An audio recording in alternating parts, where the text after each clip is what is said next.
Have you ever just stopped and wondered, how do we become, well, us? It's got to be one of the biggest questions out there.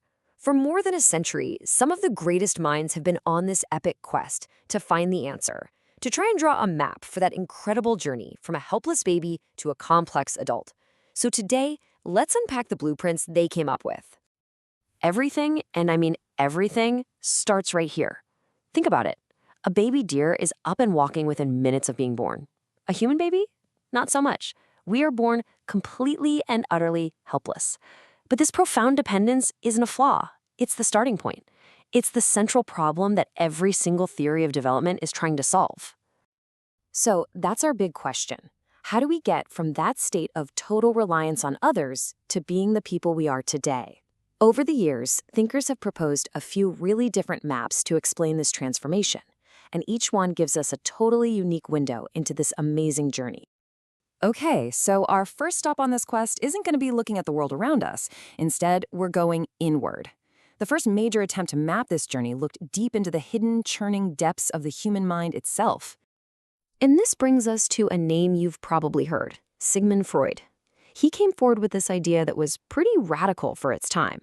He basically said that our development is powerfully shaped by these deep, irrational drives that are completely hidden from our conscious minds. In his view, who we become has less to do with what we think we know and way more to do with these powerful forces we can't even see. So Freud's map of this journey was a series of what he called psychosexual stages. Each one was defined by a conflict that centered on a specific part of the body. He argued that how we get through these really early challenges, things like feeding as an infant or toilet training as a toddler, doesn't just go away. He believed it leaves a permanent, unconscious stamp on our adult personality for the rest of our lives. Now here's where it gets really interesting, because ideas evolve.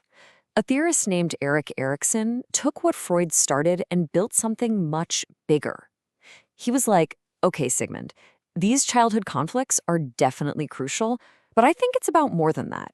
He saw our development not just as a sexual journey, but as a lifelong series of social challenges. And you can really see his perspective in this timeline. Look at that. It goes all the way from birth to old age. Erikson laid out 8 stages, and at each point in our lives, he said we face a unique crisis, like a fork in the road.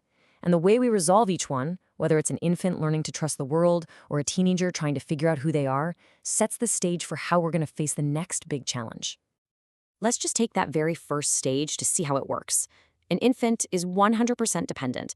If their needs are met, if they're fed and comforted consistently, they learn a really basic, fundamental trust in the world. But if that care is unreliable, they learn mistrust. And that very first lesson becomes the foundation for every relationship they'll have later in life. But hang on, what if the blueprint isn't inside our heads at all? After we explored the inner world of the unconscious, the next wave of theories looked outward. They suggested that maybe we're not so driven by hidden impulses, but instead we're molded piece by piece by our experiences in the world around us. This perspective is called behaviorism, and its core idea is actually super simple but really powerful.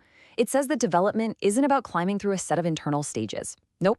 It's a continuous process of learning, where our actions are shaped moment by the consequences they create in our environment. And the whole thing is built on this one simple principle, the law of effect. It's incredibly intuitive. It's basically common sense. If you do something and a good thing happens, guess what? You're more likely to do it again. If you do something and a bad thing happens, you're probably not going to do it again. That simple rule right there is the engine of learning. B.F. Skinner really expanded on this with his idea of operant conditioning. He talked about different kinds of consequences. Now, positive reinforcement is the one we all get. It's basically a reward. But negative reinforcement is the one that always trips people up. It is not punishment. Let me say that again. Negative reinforcement isn't punishment. It's when you increase a behavior by taking away something unpleasant. Here's a perfect way to think about it. Imagine a kid's parents are fighting in the other room. That's an unpleasant sound, a negative stimulus. So the child turns up the TV volume, and the sound of the fighting goes away. By removing that bad thing, the behavior of turning up the TV volume gets reinforced. So next time they fight, what's the kid gonna do? You got it. But of course, learning isn't just about what happens to us directly. That'd be pretty inefficient, right? So social learning theory came along and added another critical piece to the puzzle. It says we learn a huge amount just by watching other people. We see what they do, we see what happens to them, and then we model our own behavior after what we saw. It's like a learning shortcut. So far, we've seen theories that say we're shaped by either internal drives or external forces. But what if we're not just passive clay being molded? What if we are the active architects, building our own understanding of the world, brick by brick? This revolutionary idea is at the heart of cognitive theory, which was pioneered by Jean Piaget. He totally shifted the focus. He wasn't just asking what kids know, he was asking how they think.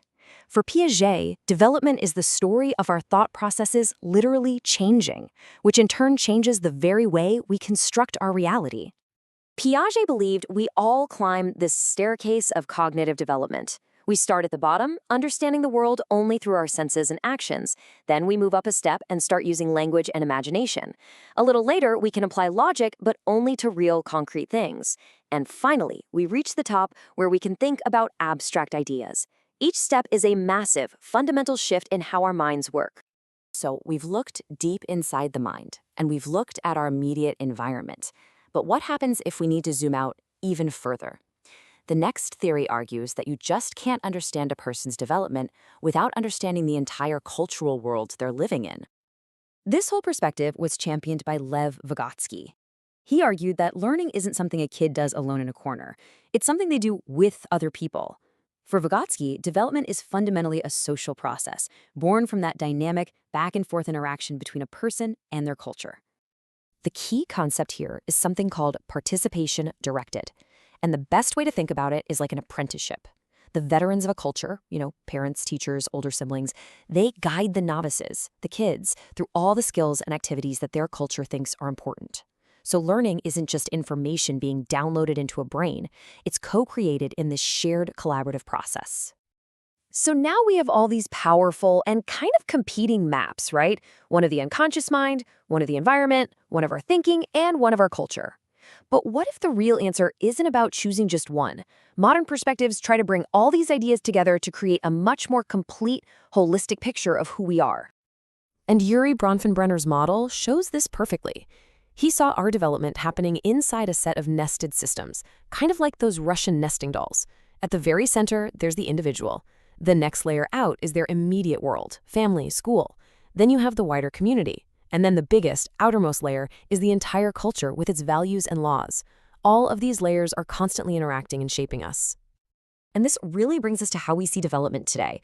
It's not just one thing. It's the constant interplay of at least 3 domains that you just can't separate. There's the biosocial, our brain, our body, our genetics. There's the cognitive, our thoughts, our perception, our language.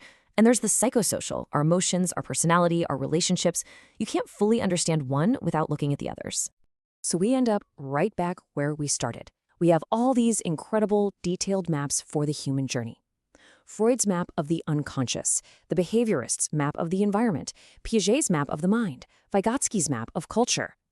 The final question for all of us then is, which one is right?